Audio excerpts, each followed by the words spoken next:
आगामी सभी प्रतियोगी परीक्षाओं के लिए सबसे व्यापक बहुप्रतीक्षित संपूर्ण एक वर्ष के करंट अफेयर्स का मास्टर वीडियो का नवीनतम अंक आप सभी के सामने प्रस्तुत है। ये 31 मई 2022 तक अद्यतन है। 2022 में एक एपिसोड और आया था आपका, जो कि 30 अप्रैल 2022 तक अद्यतन था। तो आप सभी जो भी परीक्षाएं दे रहे हैं, आप आईएएस का एग्ज़ाम दे रहे हैं, यूपीपीसीएस का एग्ज़ाम दे रहे हैं, बीपीएससी का एग्ज़ाम दे रहे हैं, एमपीपीएससी का एग्ज़ाम दे रहे हैं, यूकेपीएससी का एग्ज़ाम दे रहे हैं, आरएएस का एग्ज़ाम दे रहे हैं, या फिर कोई भी एग्ज़ाम दे रहे हैं, चाहे यूपी ट्रिपल एससी का हो, चाहे अन्य कोई भी एग्ज़ाम जहां पर करंट अफेयर्स पूछा जाता है, उसके लिए सबसे प्रभावशाली वीडियो श्रृंखला है।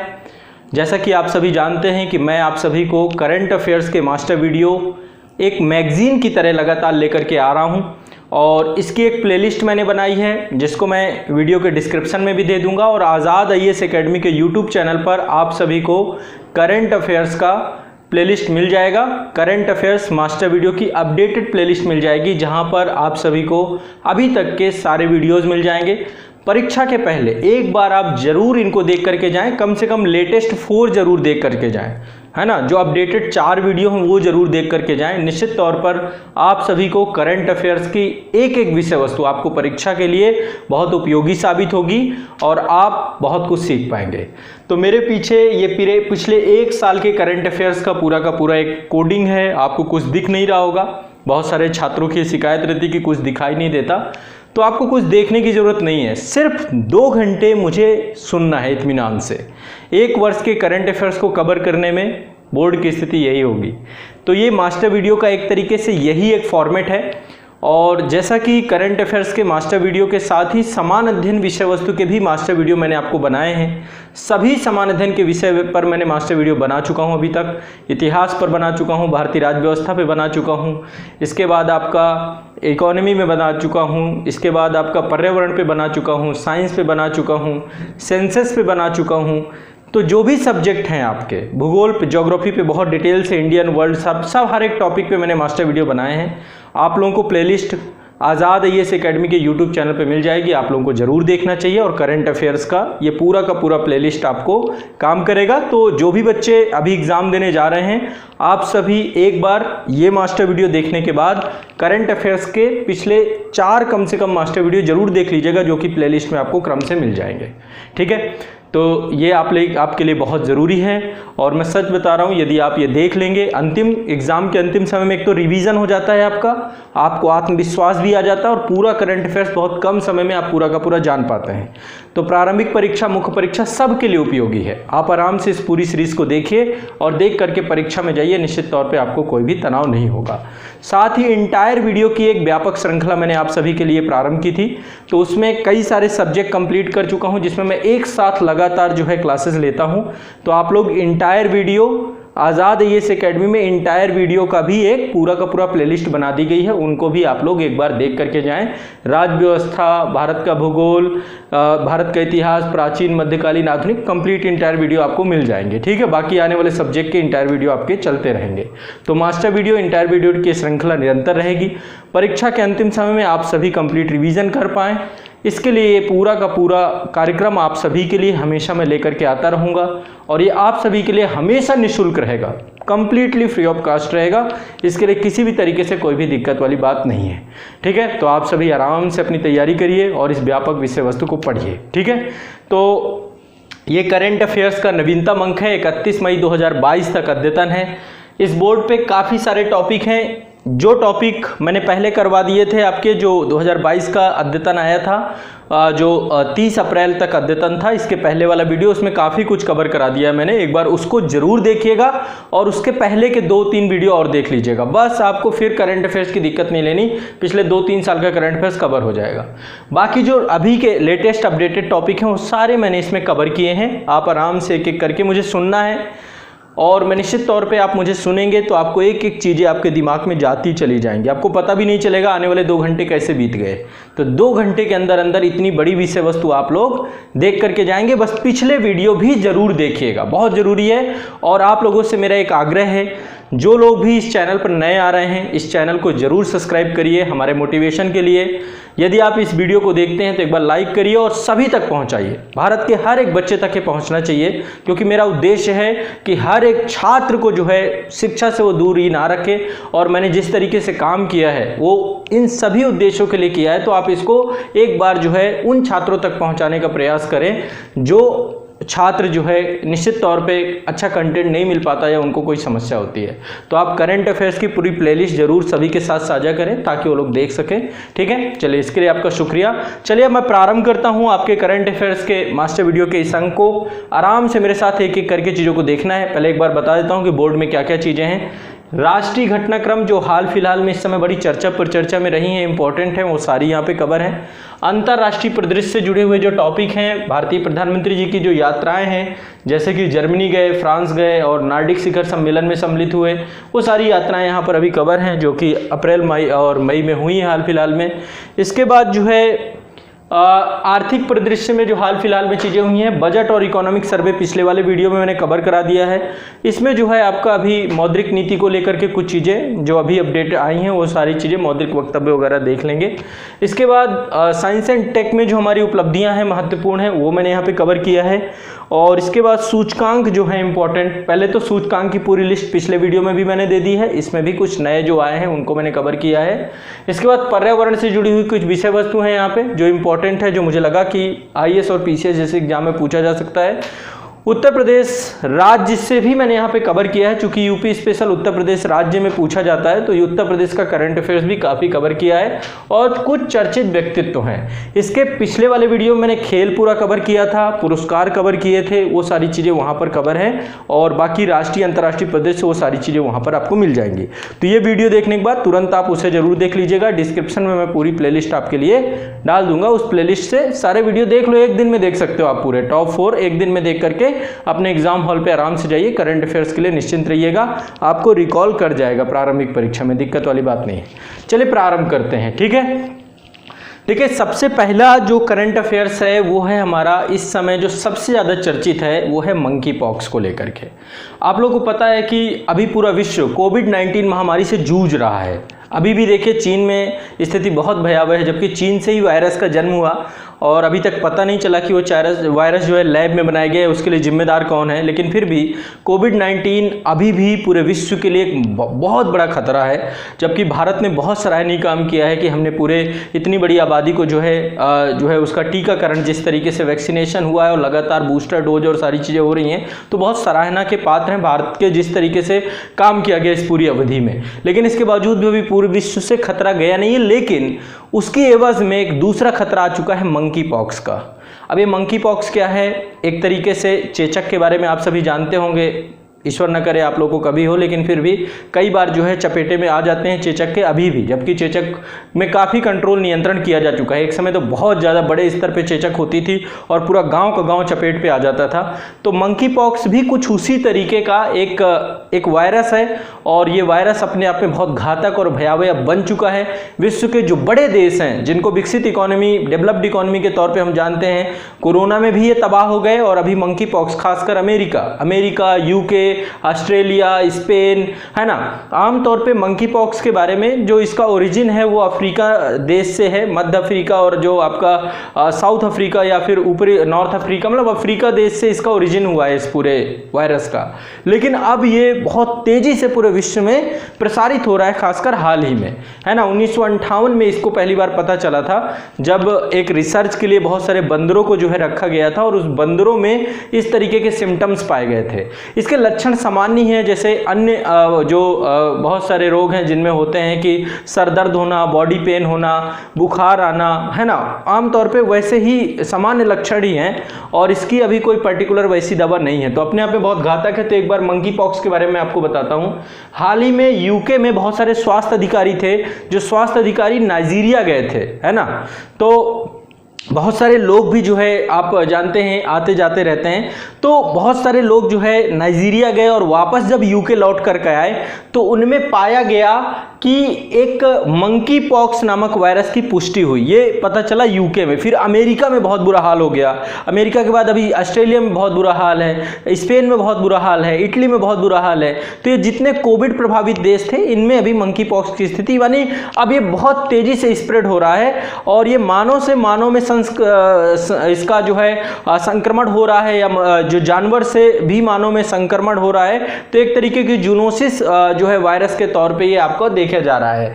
तो हाल ही में यूके में स्वास्थ्य अधिकारियों ने एक व्यक्ति में जो है मंकी पॉक्स वायरस की पुष्टि की थी और ये वायरस एक तरीके का जेनेटिक रोग है। जेनेटिक रोग ऐसे रोग होते हैं जो जानवरों से मनुष्य में फैलते हैं, मतलब इनका संचरण जो होता है वो जानवरों से मनुष्य में होता है, ठीक है। एक तरीके से बंदरों में चेचक जैसे सिम्टम्स देखे जाते हैं, तो इसमें बॉडी में बड़े बड़े चकट्टे पड़ जाते हैं और वो छाले टाइप में होते हैं। फिर बाद में जैसे आप चेचक में आमतौर पे देखते हैं लास्ट में फिर वो अपने आप ही वैसे सही हो जाते हैं, लेकिन इतना ज़्यादा बुखार और पूरा इम्यून सिस्टम इसमें ब्रेक हो जाता है, कई बार लोगों की मृत्यु भी हो जाती है, ठीक है। तो लगभग 7 से 21 दिन की अवधि तक ये वायरस का प्रकोप रहता है। उसके बाद जो है पपड़ियाँ जो है बन करके पूरा निकल जाता है और फिर कई बार जो घाव होते हैं उसके दाग जैसे चेचक में रहते हैं वैसे जो है इसमें भी देखने को मिलते हैं। तो ये बंदरों में चेचक जैसी बीमारी के रूप में पहचाना जाता है और इसीलिए इसका नाम जो है मंकी पॉक्स रखा गया, क्योंकि बंदरों का चेचक टाइप में, तो इसलिए इसका नाम मंकी पॉक्स रखा गया।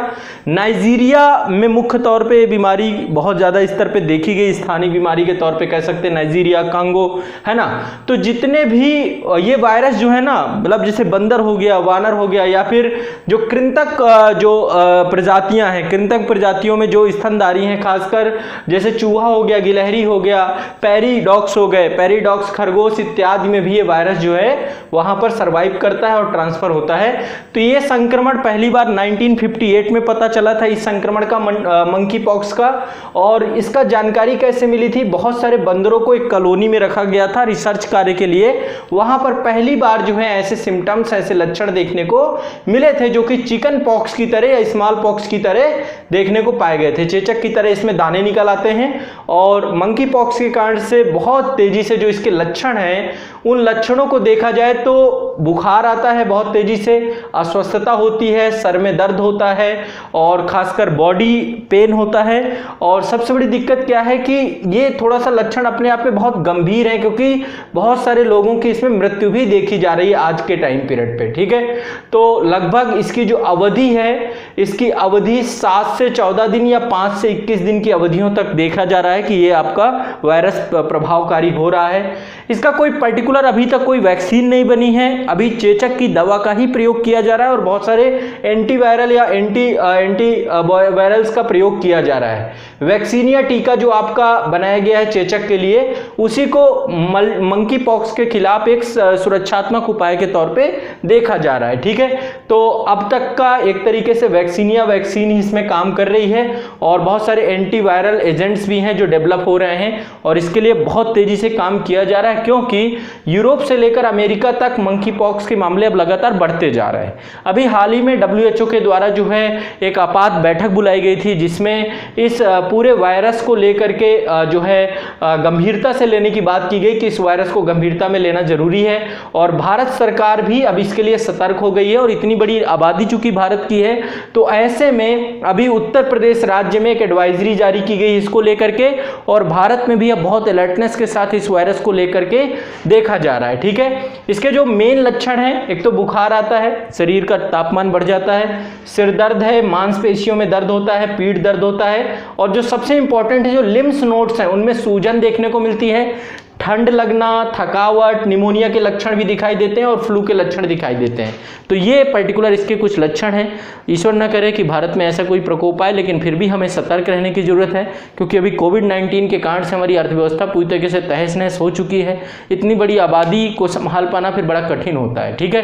तो इसके लिए सतर्क रहना, अलर्ट रहना, और इसके लिए प्रभावी पहले ही रणनीतिक, कि ये नहीं कि हम इंतजार करें कि भाई पहले वायरस का प्रकोप बढ़ेगा फिर हम दवा बनाएंगे। इसके लिए भारत सरकार को अनुसंधान कार्य में लग जाना चाहिए अभी से, ठीक है।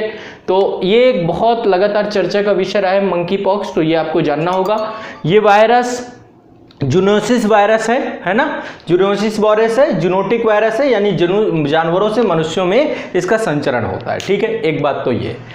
दूसरा है, बहुत इंपॉर्टेंट है, इसको भी ध्यान रखिएगा, हरित हाइड्रोजन संयंत्र। अब आपको पता है कि हम अल्टरनेटिव एनर्जी की तरफ जा रहे हैं, और अभी COP26 हुआ था आपका ग्लासगो में, तो उसमें भी भारत ने बहुत सारी प्रतिबद्धताएं अपनी दर्ज कराई हैं।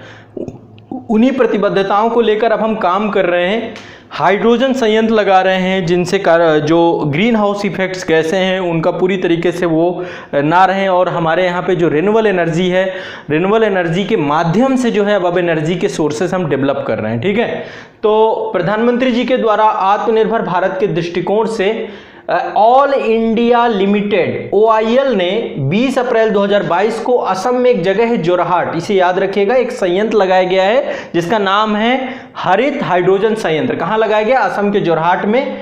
और इस संयंत्र के माध्यम से 99.99% शुद्ध हरित हाइड्रोजन जो है, इसके लिए एक पायलट संयंत्र प्रारंभ किया गया है। अभी इसकी क्षमता प्रतिदिन 100 किलोग्राम ही है, लेकिन अभी इसका उत्पादन बढ़ा के 30 किलोग्राम प्रतिदिन किया जाएगा।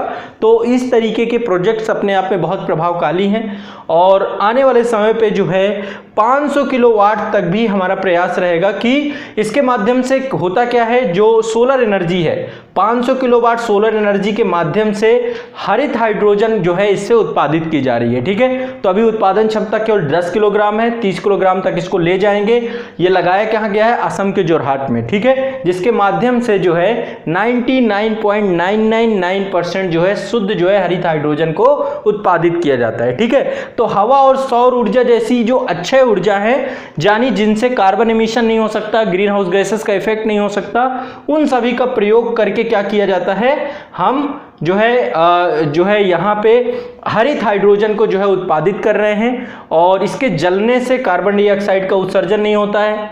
दूसरा, जीवाश्म ईंधन का बेहतर विकल्प है ये, और इसका उपयोग परिवहन में किया जा सकता है, बिजली में किया जा सकता है, और औद्योगिक गतिविधियों में ईंधन के रूप में किया जा सकता है। और अभी हाइड्रोजन आधारित जो है हमारे देश में कारें भी अब जो है ट्रायल प्रोटोटाइप में है, उनका ट्रायल हो रहा है।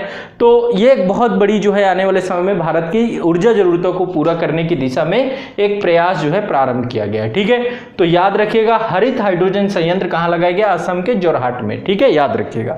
दूसरा है आपका, अभी एक चक्रवात आया था, इसका नाम रखा गया आसानी, है ना। हर साल चक्रवात आते हैं, पिछली बार ताउते आया था अरब सागर में, बहुत प्रभावकारी रहा और बहुत ज्यादा उसने विनाशकारी रहा वो। तो अभी चक्रवात आसानी आया था। कौन सा आया था? चक्रवात आसानी। हर साल जो है बंगाल की खाड़ी में या अरब सागर में ये जो है आपके निम्न दाबीय गर्त बनते हैं, यही चक्रवात हैं। इसके लिए मेरा एक सेपरेट वीडियो पड़ा हुआ है चक्रवात को लेकर, जब ताउते आए तो पिछले साल मैंने बनाया था। यदि आप देखना चाहें तो उसको देख लीजिएगा कि चक्रवात कैसे बनते हैं, क्या पूरा का पूरा जो है हाई प्रेशर, लो प्रेशर, ये सारी चीज़ें वहाँ पर मैंने डिटेल से बताया है। तो 8 मई 2022 को, अभी हाल ही की बात है, बंगाल की खाड़ी में चक्रवात आसानी निर्मित हुआ था, और 11 मई 2022 को आंध्र प्रदेश के मछलीपट्टनम और नरसापुरम के पास ये जो है तट से टकरा गया था, है ना।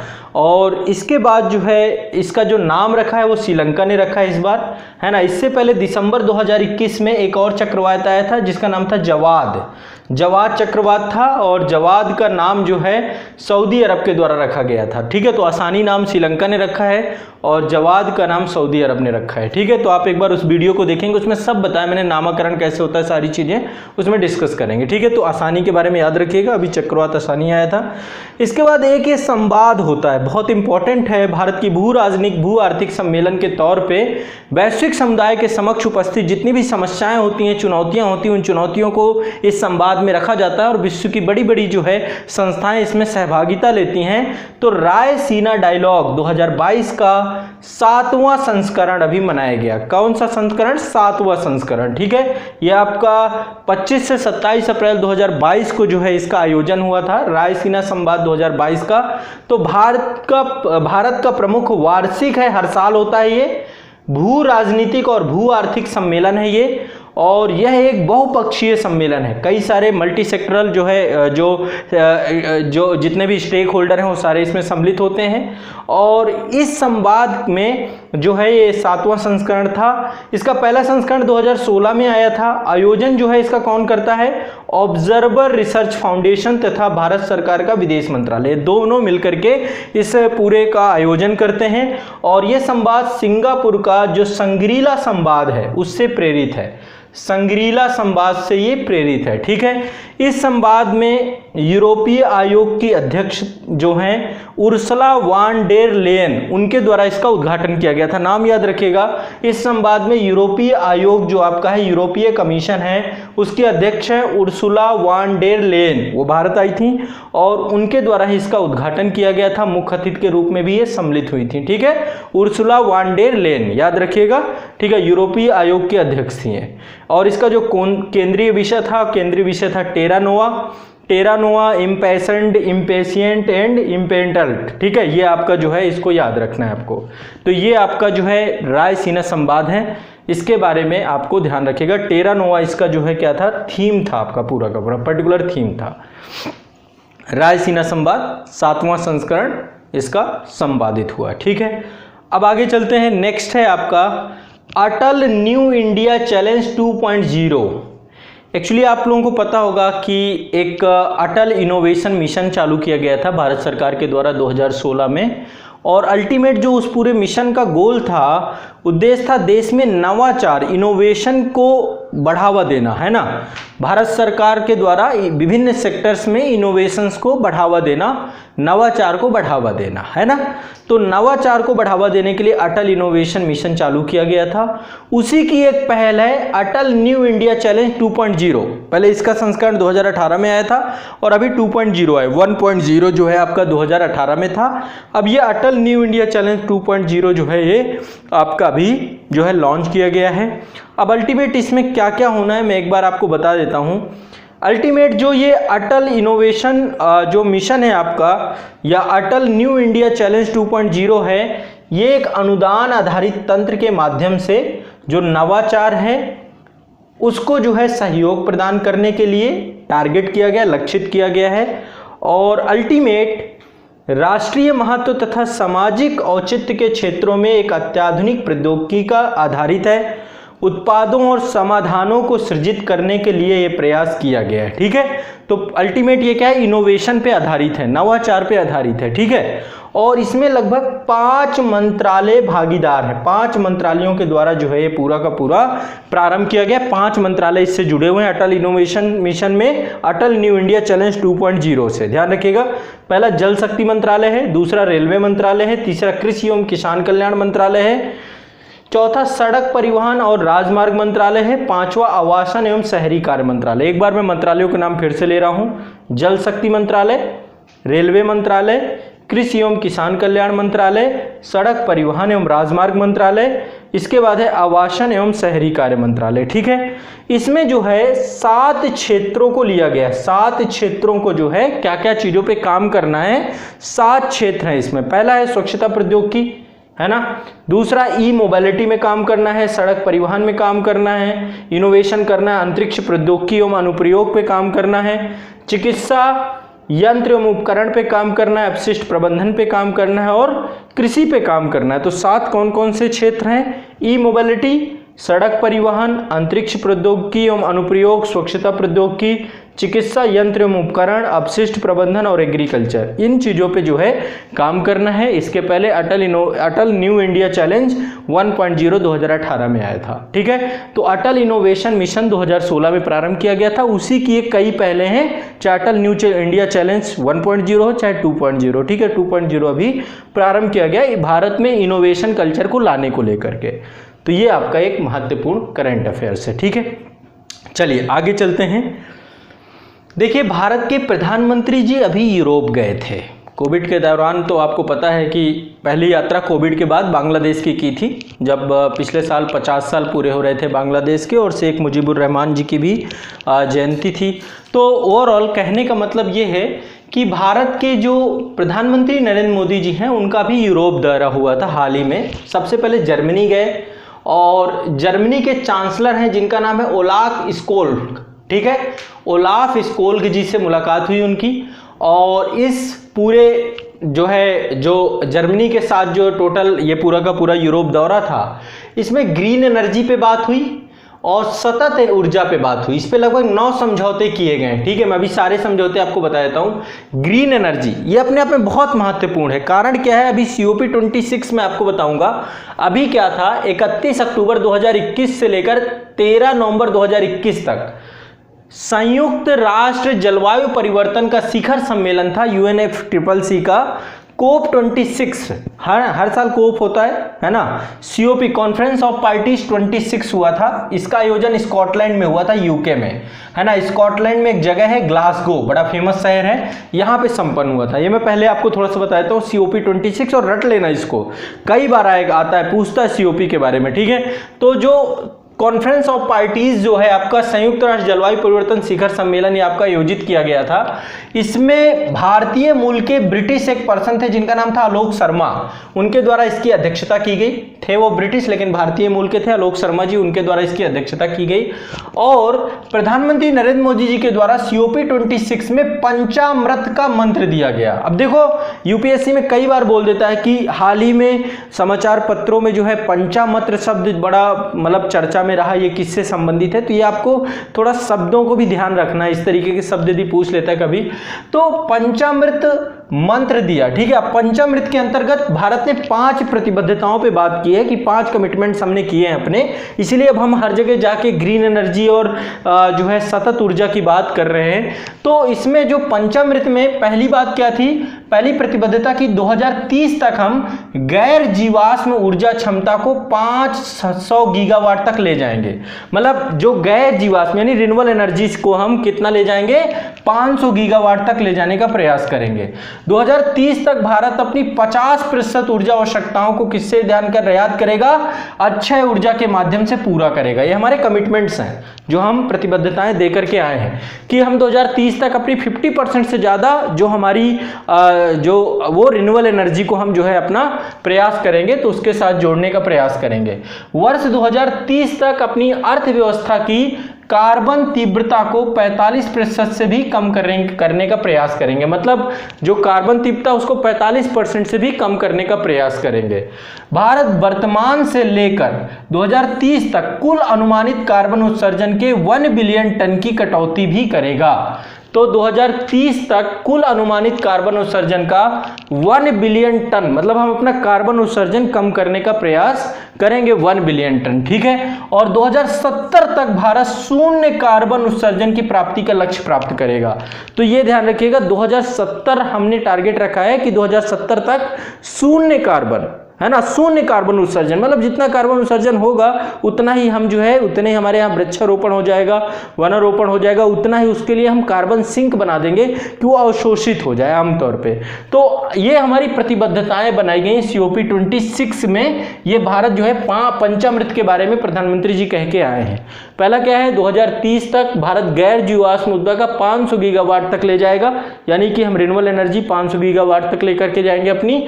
इसके बाद 50% तक ऊर्जा आवश्यकताओं की पूर्ति हम अक्षय ऊर्जा के माध्यम से करेंगे, रिन्यूएबल एनर्जी के माध्यम से करेंगे या सतत ऊर्जा के माध्यम से करेंगे। वर्ष 2030 तक भारत की अर्थव्यवस्था की कार्बन तीव्रता को 45% तक कम करने का प्रयास करेंगे। भारत वर्तमान से लेकर 2030 तक कुल अनुमानित कार्बन उत्सर्जन में 1 बिलियन टन की कटौती करेगा और 2070 तक हम अपनी जो है शून्य कार्बन की तरफ अपने देश को ले जाएंगे कि हम जीरो कार्बन पे आ जाएंगे, ठीक है, जीरो कार्बन उत्सर्जन पे आ जाएंगे, ठीक है। अब COP26 के दौरान UK, भारत, अब देखिए यहाँ पर एक और संस्था हमने बनाई है। ये कौन सी संस्था है, इसका नाम है infrastructure for resilient island states, है ना। अब ये क्या है, इसको एक बार समझने का प्रयास करिए। COP26 में UK के द्वारा, भारत के द्वारा, ऑस्ट्रेलिया के द्वारा, फिजी के द्वारा, जमैका के द्वारा तथा मॉरिशस के द्वारा, इसमें कुछ छोटे छोटे द्वीप भी सम्मिलित हैं। तो इन सभी देशों ने मिलकर के UK, Bharat, Australia, Fiji, Jamaica, Mauritius द्वारा संयुक्त रूप से एक संस्था बनाई गई जिसका नाम है IRIS, मतलब infrastructure for resilient island states, यानी जो छोटे द्वीपीय देश हैं उनके डेवलपमेंट को लेकर, उनका विकास करने हेतु एक समर्पित जो है पहल है। क्योंकि देखो ग्लोबल वार्मिंग होगी या किसी तरीके का जलवायु परिवर्तन, समुद्रों का जल स्तर बढ़ेगा, ग्लेशियर पिघलेंगे, कुछ भी होता है तो उसमें सबसे पहले प्रभावित होंगे छोटे छोटे जितने भी द्वीप हैं। तो ये जो पूरा का पूरा एक मंच बनाया जा रहा है IRIS, infrastructure for resilient island states, यानी छोटे द्वीपीय देशों के को विकासशील देशों हेतु जो है समर्पित एक ये क्या किया गया, एक पहल बनाई गई है। और एक तो ये बनाया गया IRIS, याद रखिएगा। दूसरा, अमेरिका और यूरोपीय संघ द्वारा जो है मीथेन प्लेज ली गई है, एक शपथ ली गई है, एक तरीके से मीथेन प्लेज बोलते हैं इसको, ली गई है, जिसका उद्देश्य है कि वैश्विक मीथेन उत्सर्जन को कम करना, यानी आने वाले समय पे मीथेन के उत्सर्जन को कम करने के लिए मीथेन प्लेज ली गई है। तो ये COP26 है। अब इससे समझ सकते हैं कि एनवायरनमेंट को लेकर हमारी प्रतिबद्धताएं क्या है। उन्हीं प्रतिबद्धताओं की पूर्ति के लिए अभी प्रधानमंत्री जी यूरोपीय दौरा में गए थे और वहां पर उन्होंने जर्मनी के चांसलर ओलाफ स्कोल से मुलाकात की। ओलाफ स्कोल के द्वारा ग्रीन एनर्जी और सतत ऊर्जा पर 9 समझौते किए गए और 2030 तक भारत को क्लीन एनर्जी को बढ़ावा देने के लिए जर्मनी ने 10.5 अरब डॉलर की आर्थिक सहायता दी। अब देखो एक चीज सोचो, हम बड़ी बड़ी बातें तो कर रहे हैं जाके ग्लासगो में निश्चित तौर पे, लेकिन अब उनको पूरा करने के लिए हमें फंड भी चाहिए होगा, पैसा भी चाहिए होगा, टेक्नोलॉजी रिप्लेस करना होगा, इनोवेशन करना होगा, इंफ्रास्ट्रक्चर डेवलप करना पड़ेगा और रिन्यूएबल एनर्जी के लिए हमें काम करना पड़ेगा। तो वो पैसे के लिए अब भारत के प्रधानमंत्री जो है निश्चित तौर पर एक बहुत ही प्रभावकारी, ये कहा जा सकता है कि जर्मनी के द्वारा भारत को एक मदद मिली है, 10.5 अरब डॉलर की आर्थिक सहायता भी जर्मनी ने कहा है। इसमें किसके लिए? ग्रीन एनर्जी और सतत ऊर्जा के लिए। ठीक है, साथ ही 9 समझौते किए गए हैं। इन 9 समझौतों में क्या क्या है एक एक करके देखते हैं। पहला है हरित एवं सतत विकास को लेकर एक संयुक्त घोषणा पत्र दिया गया है, यानी ग्रीन एनर्जी और सस्टेनेबल डेवलपमेंट को लेकर के क्या किया गया, घोषणा पत्र जारी किया गया दोनों देशों के साथ। अन्य देशों में त्रिपक्षीय विकास परियोजनाओं को लेकर घोषणा की गई है। साथ ही भारत एवं जर्मनी के विदेश मंत्रालयों के बीच आपसी महत्व को वर्गीकृत सूचनाओं के आदान प्रदान से लेकर समझौता, समग्र प्रवासी एवं आवाजाही सहभागिता, भारत के कॉर्पोरेट एग्जीक्यूटिव को एडवांस ट्रेनिंग समझौते पर विस्तार दिया जाना, इंडो जर्मन हाइड्रोजन टास्क पर समझौता किया जाना और कृषि पारिस्थितिकी को लेकर के समझौता किया जाना। तो ऐसे करके टोटल 9 समझौते हुए हैं जो भारत के प्रधानमंत्री जब जर्मनी अभी होकर के आए हैं तब। दूसरा, आर्कटिक वृत्त के देश हैं कुछ जिनको हम नार्डिक देश कहते हैं। अभी नार्डिक शिखर सम्मेलन भी था, दूसरा संस्करण था इसका। तो प्रधानमंत्री जी नार्डिक देशों से कोपेनहेगन में मुलाकात हुई, नार्डिक देशों से, और डेनमार्क में जो है पूरा का पूरा जो है आपका नार्डिक शिखर सम्मेलन था। तो 4 मई 2022 को नार्डिक शिखर सम्मेलन के दौरान प्रधानमंत्री नरेंद्र मोदी जी जो टोटल नार्डिक देश हैं, टोटल याद कर लीजिए 5 नार्डिक देश हैं, Denmark, Sweden, Norway, Iceland, Finland. फिर से एक बार देखते हैं, Denmark, Sweden, Norway, Iceland, Finland. दिमाग में मानचित्र, गूगल मैंने पढ़ाया आप लोगों को, वर्ल्ड ज्योग्राफी पढ़ाया, वर्ल्ड ज्योग्राफी में खूब अच्छे से याद करवाए थे सारी चीजें।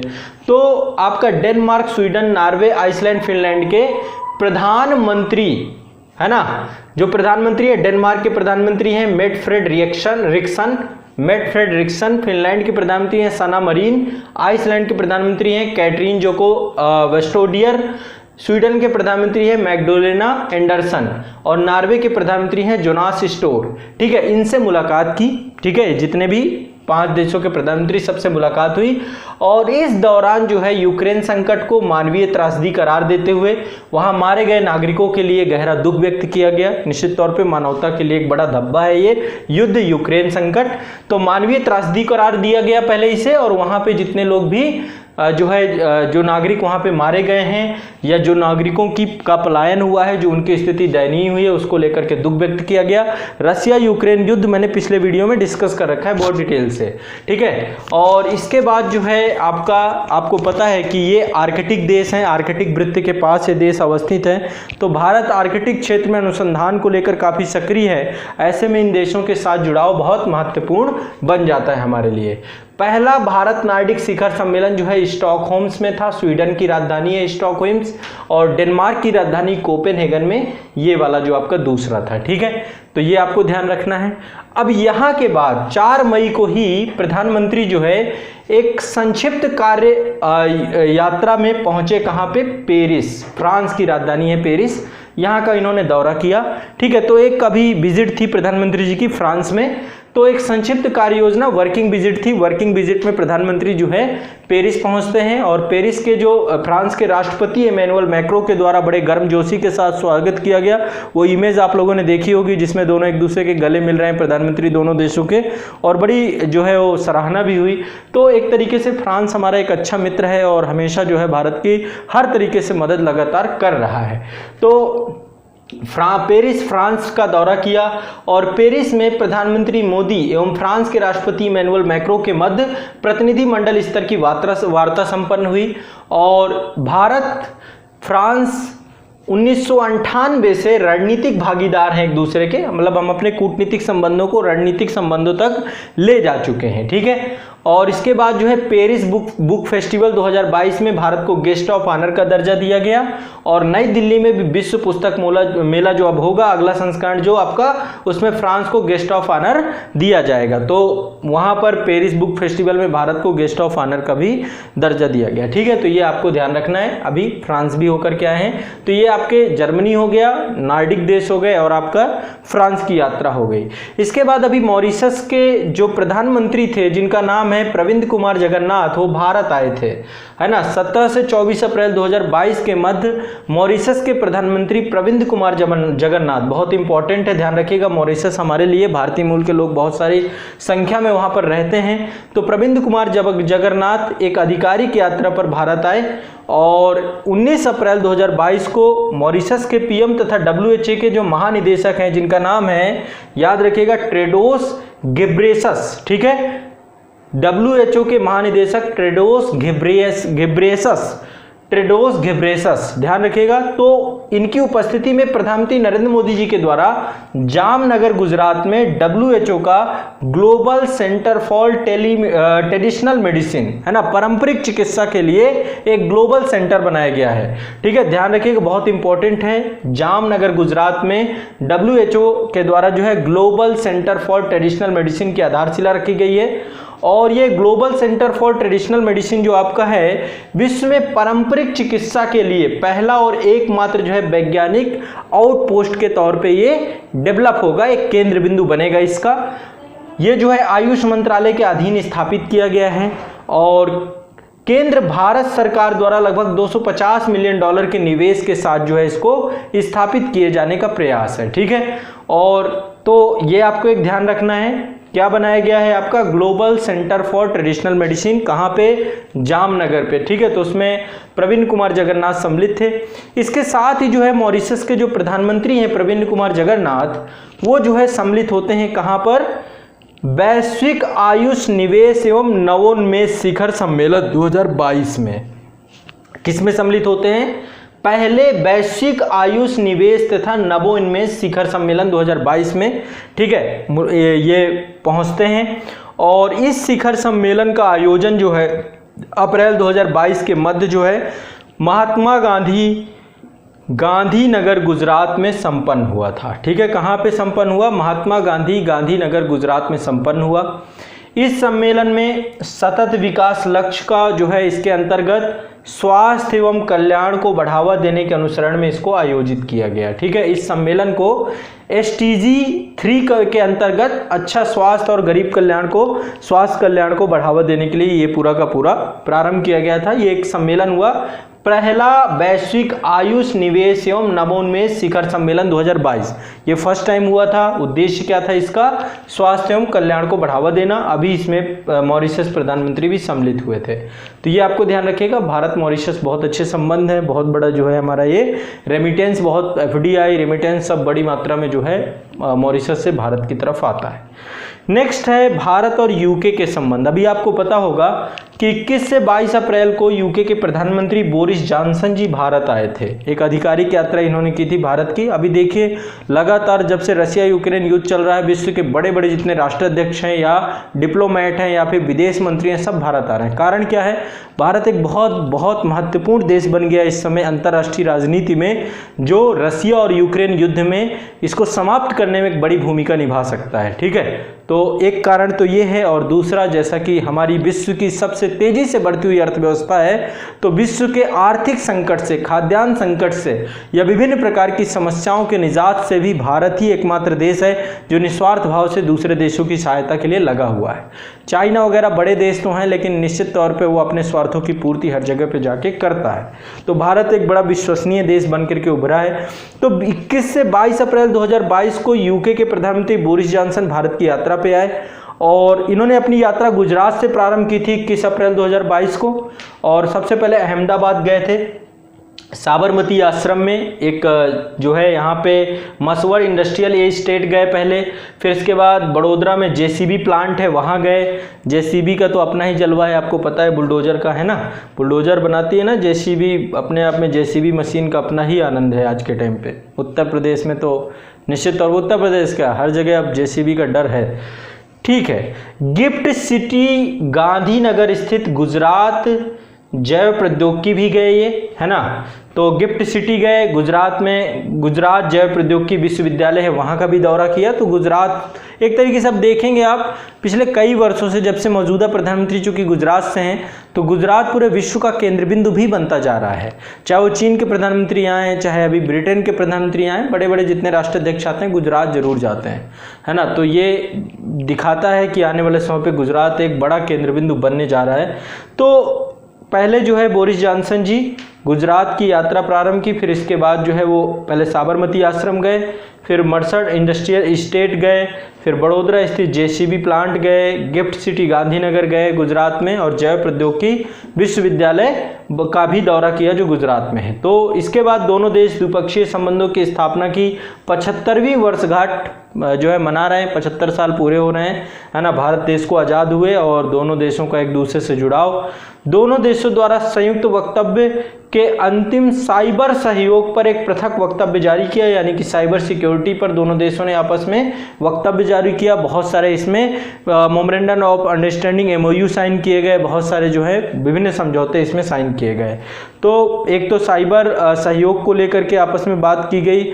दूसरा ये देखिए, यहाँ पर भी यूके से भी हरित हाइड्रोजन के क्षेत्र में गति प्रदान करने के लिए virtual hydrogen science and innovation hub launch करने की बात भी दोनों देशों के द्वारा की गई। तो ये एक बहुत इंपॉर्टेंट है आपका। ठीक है, भारत और यूके के द्वारा वांछनीय हरित हाइड्रोजन के क्षेत्र में गति प्रदान करने के लिए virtual hydrogen science and innovation hub launch करने की बात की गई। तो ये आपका जो है भारत यूके संबंधों में से कुछ महत्वपूर्ण चीज है। एक और बहुत इंपॉर्टेंट है, मेडागास्कर जो है अभी आपदा प्रतिरोधी संरचना के लिए गठबंधन बनाया गया है, जिसका नाम है CDRI। याद कर लीजिए, CDRI एक संस्था है आपकी, एक गठबंधन है आपदा प्रतिरोधी संरचना के लिए गठबंधन बनाया गया है मार्च 2022 में, है ना।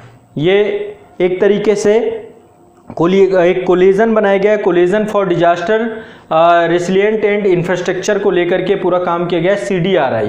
तो आपदा प्रतिरोधी संरचना के लिए गठबंधन बनाया गया है, मार्च 2022 में बनाया गया है, और भारत जो है इसका सदस्य बन गया है। क्या है हुआ है, भारत इसका सदस्य है। अब देखो, भारत इसका सदस्य नहीं, भारत इसका संस्थापक है। अभी मेडागास्कर इसका सदस्य बना है ना, मेडागास्कर इसका सदस्य बन गया है। तो लगभग 30 देश हो गए हैं मेडागास्कर के सदस्य बनते ही। ठीक है, जो आपदा प्रबंधन को लेकर आपदा प्रतिरोधी संरचना के लिए जो गठबंधन बनाया गया है, उसका एक नया स्टेक होल्डर मेडागास्कर बन गया है। ठीक है, तो मेडागास्कर जो है एक नया साझेदार बना है। एक 23 सितंबर 2019 को न्यूयॉर्क में आयोजित संयुक्त राष्ट्र जलवायु कार्रवाई शिखर सम्मेलन 2019 के दौरान प्रधानमंत्री नरेंद्र मोदी जी के द्वारा इस गठबंधन की शुरुआत की गई थी। तो CDRI है, यानी कि आपदा प्रतिरोधी संरचना के लिए जो गठबंधन है, इसको बनाया भारत ने है। ठीक है, और इसका 30वां देश कौन बना है, मेडागास्कर बना है। और इसमें 30 देशों के अलावा बहुत सारी अंतर्राष्ट्रीय संगठन भी इसके साथ जुड़े हुए हैं, जैसे एशियाई डेवलपमेंट बैंक इसके साथ जुड़ा हुआ है, वर्ल्ड बैंक जुड़ा हुआ है, UNDP जुड़ा हुआ है, आपदा जोखिम न्यूनीकरण हेतु संयुक्त राष्ट्र का कार्यालय जुड़ा हुआ है, इसके बाद यूरोपीय संघ जुड़ा हुआ है, जलवायु प्रतिरोधी निवेश हेतु गठबंधन जुड़ा हुआ है, और आपदा प्रतिरोधी सोसाइटी निजी क्षेत्र में गठबंधन जितने भी हैं वो सारे जुड़े हुए हैं। तो अपने आप में एक बहुत महत्वपूर्ण मंच भारत के द्वारा डिजास्टर मैनेजमेंट के लिए बनाया गया है CDRI, और CDRI का अभी नवीनतम जो सदस्य देश बना है वो आपका मेडागास्कर बना है। याद रखिएगा, क्वेश्चन पूछा जा सकता है। और जो CDRI है 29 सितंबर 2019 को न्यूयॉर्क में संयुक्त राष्ट्र जलवायु कार्यवाही शिखर सम्मेलन में भारत सरकार के द्वारा प्रधानमंत्री नरेंद्र मोदी जी के द्वारा जो है इसको क्या किया गया था, इसकी शुरुआत करने की घोषणा की गई थी, याद रखिएगा। ठीक है, तो ये आपका एक महत्वपूर्ण है। CDRI का सदस्य बना है मेडागास्कर, पूछा जा सकता है, यूपीएससी में बहुत इंपॉर्टेंट है। एक योजना प्रारंभ की गई है रैंप योजना, याद कर लीजिए, MSME सेक्टर के लिए ये योजना बनाई गई। किसके लिए बनाई गई है? MSME सेक्टर के लिए रैंप योजना। ठीक है, तो 30 मार्च 2021 को केंद्रीय मंत्रिमंडल द्वारा MSME के प्रदर्शन को बेहतर बनाने के लिए, है ना, MSME का मतलब क्या है? सूक्ष्म लघु और मध्यम उद्योग। सूक्ष्म लघु और मध्यम उद्योग के प्रदर्शन को बेहतर बनाने और उसको गति प्रदान करने के लिए 808 मिलियन अमेरिकी डॉलर और 6062 करोड़ या 6062 करोड़ रुपया विश्व बैंक की सहायता से, रैंप योजना स्पॉन्सर्ड बाय विश्व बैंक की सहायता से जो है ये कार्यक्रम को मंजूरी प्रदान की गई है। ठीक है, योजना की अवधि 5 वर्ष है, यानी 2021-22 से लेकर 2025-26 तक ये योजना है। उद्देश्य एक ही है कि MSME कार्यक्रम से जुड़े हुए जितने भी संस्थान हैं और इससे जुड़ा हुआ जो एडमिनिस्ट्रेशन है उसको मजबूत बनाना, बाजार और ऋण से जुड़े हुए संस्थानों और शासन को और बेहतर करना, और साथ में बाजार और ऋण की तक MSME की पहुंच सुनिश्चित कराना, केंद्र और राज्य संबंधों को बेहतर बनाना, और MSME के जो भुगतानों को लेकर देरी हो रही है उसका समाधान करना। तो एक तरीके का ये विश्व बैंक की सहायता से भारत में, देखिए, भारत में रोजगार की समस्या का समाधान जो है वो MSME सेक्टर के द्वारा ही संभव है ना। सूक्ष्म लघु और मध्यम उद्योगों का जब विकास होना चालू होगा, रोजगार के व्यापक अवसर जो है यहां से ही निकलेंगे। तो इसकी समस्या के समाधान के लिए रैंप योजना प्रारंभ की गई है, और भारत में MSME को, मतलब MSME को पर्यावरण अनुकूल बनाने की दिशा में भी प्रयास किया जाएगा। तो देखो, अब आने वाले समय पे अब सबको प्रो एनवायरमेंटल बनाना है, किसी तरीके से भारत में जो है एक ऐसा जो है माहौल क्रिएट करना है जो पर्यावरण के अनुकूल हो, उस दिशा में भी काम आपको देखने को मिलेगा। तो इससे सूक्ष्म लघु और मध्यम उद्योगों में सुधार होगा। मजबूती है तो कई सारी कमेटी पहले बनाई गई थी। MSME के लिए एक कमेटी बनाई गई थी, UK Sinha committee, VK Kamat committee बनाई गई थी, और प्रधानमंत्री की आर्थिक सलाहकार परिषद द्वारा भी ये सिफारिश दी गई थी कि भारत में सूक्ष्म लघु और मध्यम उद्योगों का सुधार किया जाए और उन्हें मजबूत बनाया जाए। ठीक है, तो ये एक बहुत इंपॉर्टेंट है, ध्यान रखिएगा। रैंप योजना आपकी MSME सेक्टर से जुड़ी हुई है, पूछा जा सकता है। इसके बाद देखिए, RBI के द्वारा हर 2 महीने में मौद्रिक नीति जारी की जाती है। तो अभी मौद्रिक नीति वक्तव्य 2022-23 आया है।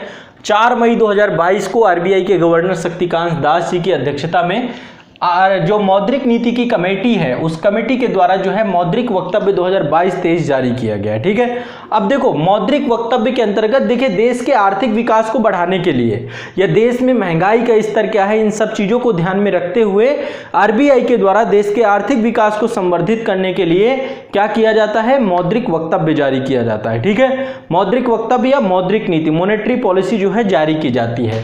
तो इसके तहत जो नीतिगत दरें हैं, एक तो जो आपका CRR है, CRR मतलब देखो, बैंक जो है, बैंक में जो भी पैसा आप जमा करते हैं, बैंक को पूरा पैसा जो है मार्केट में लोन में नहीं देता। बैंक को दिया गया आपका पैसा बैंक के लिए एक लायबिलिटी है, उसके लिए एक उत्तरदायित्व है, क्योंकि उस पैसे को उसे आपको वापस भी करना है, ब्याज दर के साथ आपको वापस करना है, और अपने खर्चे भी चलाने हैं। इतना बड़ा इंफ्रास्ट्रक्चर बैंक का होता है तो उसके खर्चे भी चलाने हैं। तो ऐसे में बैंक के द्वारा आप जो भी पैसा देते हैं बैंक को, बैंक में पैसा आप दे करके आते हैं, खूब सारा पैसा आप जमा करते हैं अपना। अब तो सारे लोगों को बैंक से जोड़ दिया गया है, तो बैंक पूरा पैसा लोन में नहीं उठा सकता। बैंक इस प्रॉफिट को पाने के लिए आपका दिया हुआ पैसा लोन में उठा देता है, तो पूरा लोन में नहीं उठाता। उसके लिए एक आरक्षित अनुपात, एक रिजर्व रेशियो बनाया गया है कि टोटल जितना भी पैसा होगा, मान लीजिए 100 करोड़ रुपए है, तो 100 करोड़ रुपए का 4%, यानी 4 करोड़ रुपए CRR में रखना होगा, नगद आरक्षित अनुपात कैश रिजर्व रेशियो में रखना पड़ेगा। तो CRR कितना है 4%। देखो इकोनॉमी के मास्टर वीडियो में मैंने डिटेल समझाया है, CRR क्या है, SLR क्या है, रेपो रेट क्या है, रिवर्स रेपो रेट क्या है, MSF क्या है, ओपन मार्केट ऑपरेशन क्या है। एक बार डिटेल से आप लोग उसको सेशन को जरूर देख लीजिए। अभी मैं इकोनॉमी की क्लास भी डिटेल से करा रहा हूँ, वहां पे भी बहुत अच्छे समझाया है सारी चीजें, क्योंकि वहां पे आपको ज्यादा अच्छे समझ में आ जाएगा, यहाँ पे नहीं समझ में आएगा शायद, क्योंकि यहाँ पे मैं केवल आपको करंट बता रहा हूँ। तो आप एक बार हिस्टोरिकल बैकग्राउंड, इसके बाद जो है एक बार इकोनॉमी का मास्टर वीडियो देख सकते हैं, वहां पे मैंने बहुत आसानी से व्यवहारिक स्तर पे समझाया है। तो CRR 4%, SLR 18%, ठीक है।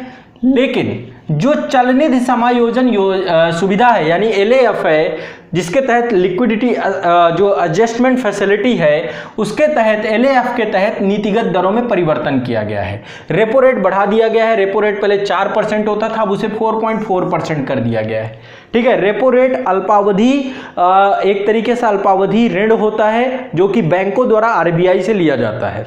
तो बैंक, जो कोई भी बैंक यदि उसको पैसे की जरूरत है वो RBI से ऋण ले सकता है, लेकिन उसके लिए उसको क्रेडिट में कुछ ना कुछ रखना पड़ेगा अपना, जो है वहां पे जैसे मान लीजिए कि गवर्नमेंट सिक्योरिटी होती है, गवर्नमेंट सिक्योरिटी रख के उतना ऋण प्राप्त कर सकते हैं, अल्पावधि ऋण।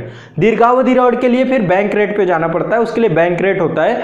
तो रेपो रेट के माध्यम से अभी कितना है 4.4%, याद रखिएगा क्योंकि ये अभी बढ़ गया है। 4.4% रेपो रेट है। बैंक रेट कितना है आपका 4.65%। दीर्घावधि ब्याज दर के लिए बैंक रेट है, मतलब अल्पावधि लेना है तो रेपो रेट, ठीक है, 4.40%। ये कौन करते हैं? बैंकों के द्वारा RBI से लिया गया ऋण। तो ये आपको दर यहाँ पे है। बैंक रेट 4.65%, MSF जो है 4.65%। इसके बाद reverse repo rate. Reverse repo rate में क्या होता है? RBI बैंकों से ऋण लेती है, RBI को आवश्यकता पड़ गई तो वो जो है ये कम है आपका 3.35% है। कितना है? तो फिर से ध्यान रखिएगा, CRR 4%, SLR 18%, repo rate 4.4%, bank rate 4.65%। 4.6 bank rate और MSF बराबर है। MSF 4.65%, reverse repo rate 3.35%। एक नई व्यवस्था की गई है SDFR। ये आपका कोविड के दौरान, मतलब कोविड क्या 2014 में उर्जित पटेल कमेटी बनी थी, उसने रिकमेंड किया था कि एक नया रेट बनाया जाए जिसका नाम होगा SDFR। इसके तहत बैंकों को यदि पैसा चाहिए होता है, लिक्विडिटी चाहिए होता है, तरलता चाहिए होती है, तो उसके लिए कोई भी क्रेडिट रखने की जरूरत नहीं है किसी भी तरीके से। वो जो है वहां पर जा करके किसी भी तरीके की कोई भी जमानत रखने की जरूरत नहीं है। कोई भी जमानत रखने की, जैसे कि रेपो रेट में गवर्नमेंट सिक्योरिटी रखनी पड़ती है, RBI के पास फिर पैसा मिलता है, वो यहाँ पे जरूरत नहीं है। तो एक नई व्यवस्था है जिसका नाम है SDFR। SDFR जो है कितना है 4.15%। कितना है 4.15%। तो वर्ष 2014 में उर्जित पटेल समिति ने स्थायी जमा सुविधा दर, इसी को बोलते हैं SDFR, स्थायी जमा सुविधा दर की सिफारिश की थी। 8 अप्रैल 2022 को RBI के द्वारा इसको अपनी नीति का हिस्सा बना लिया गया और इस बार पहली बार SDFR कितना रखा गया आपका 4.15%। ध्यान रखिएगा 4.15%। इसके तहत बैंकों से, बैंक जो है RBI से पैसा ले सकते हैं विदाउट किसी तरीके की जमानत के, कोई गवर्नमेंट सिक्योरिटी कुछ भी रखने की जरूरत नहीं है। इसकी दर क्या है 4.15%, ठीक है। तो स्थायी जमा सुविधा SDF एक ऐसी सुविधा है जिसके तहत अधिशेष तरलता निकालने के लिए किसी भी प्रकार की जमानत की आवश्यकता नहीं होती है। तो ये आपका बहुत जरूरी था कोविड के दौरान बैंकों को और देश के आर्थिक विकास के लिए, ठीक है, ये बहुत इंपॉर्टेंट है। नेक्स्ट है आपका देखिए, अभी आपको पता है कि भारत के द्वारा अपने देश में उपग्रह आधारित संवर्धन प्रणाली का डेवलपमेंट किया जा रहा है। इसके तहत एक गगन कार्यक्रम प्रारंभ किया गया है। गगन एक तरीके का GPS geo augmented navigation system है आपका, GPS geo augmented navigation system, इसी को गगन बोलते हैं, ठीक है।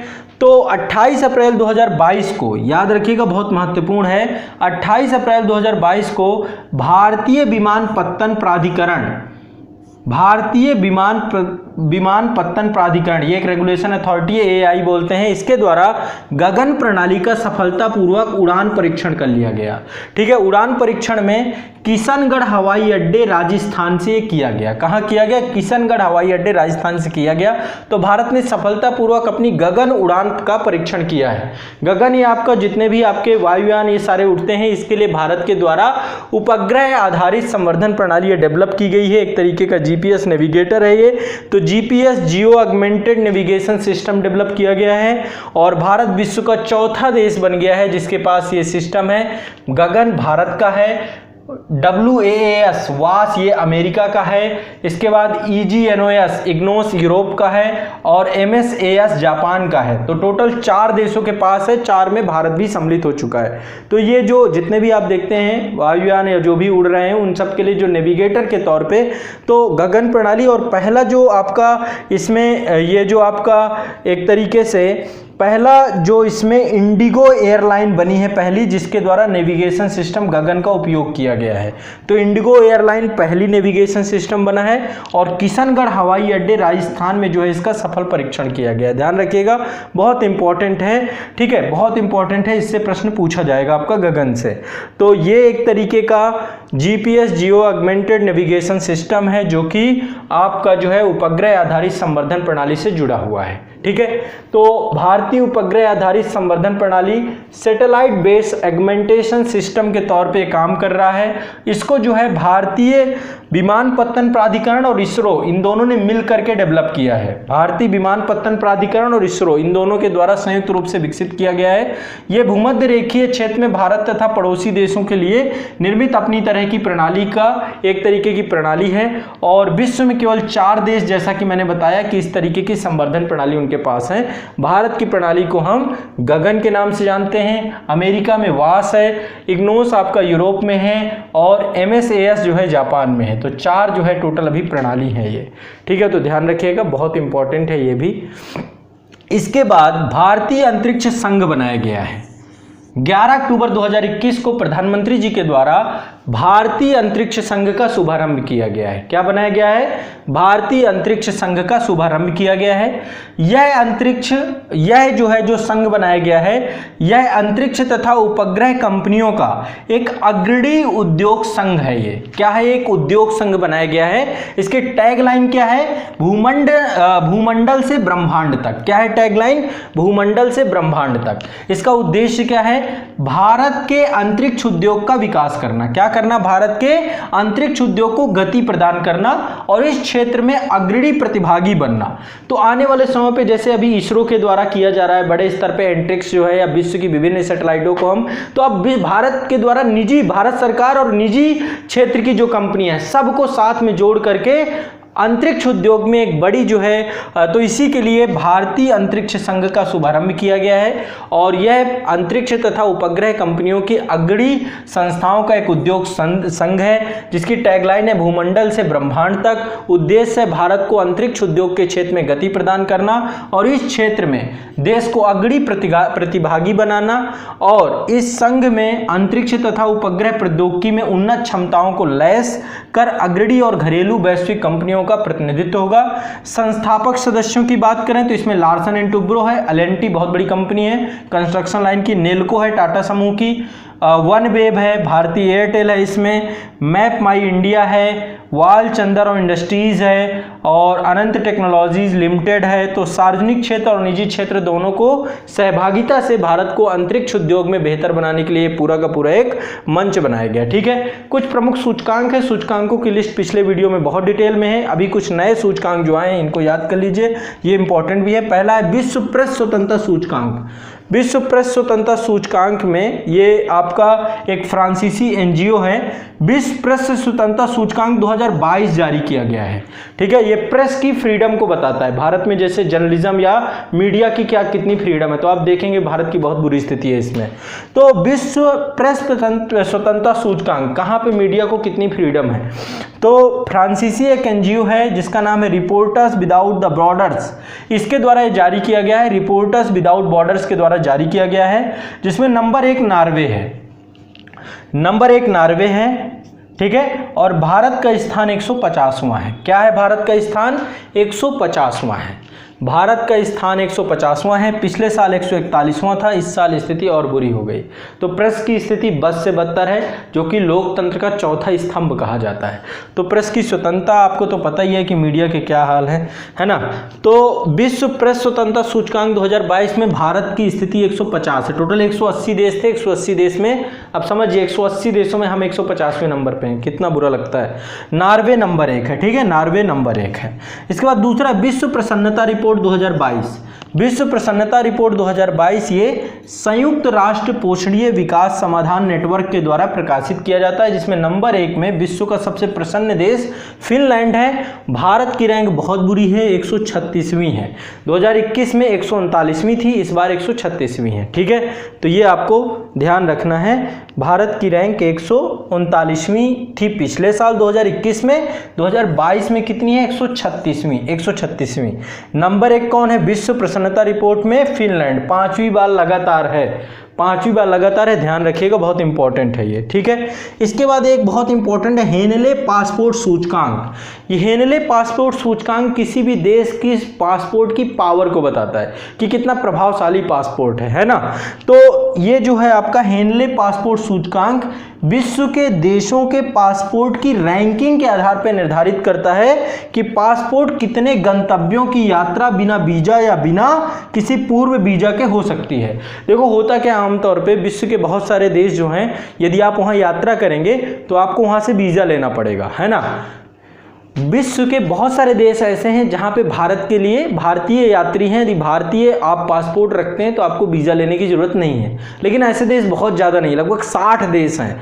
जबकि सिंगापुर या जापान का यदि आपके पास पासपोर्ट है या वहाँ के जो नागरिक हैं उनके लिए 192 देश हैं जहाँ पे वो जा सकते हैं बिना किसी वीजा के या पूर्व वीजा के। वीजा ऑन अराइवल की भी व्यवस्था होती है, जब आप पहुँचेंगे एयरपोर्ट में तो वहाँ पे भी वीजा मिल जाता है। बहुत सारे देशों के नागरिकों के लिए ये व्यवस्था, वहाँ चेकिंग होती है, सारी चीज़ें होती हैं। तो अभी ये मतलब ये एक हेनले पासपोर्ट सूचकांक बताता है कि विश्व में किस देश के पासपोर्ट की कितनी वैल्यू है, ठीक है। तो ध्यान रखिएगा। तो ये जो है हेनले एंड पार्टनर्स द्वारा ये रैंकिंग जारी की जाती है।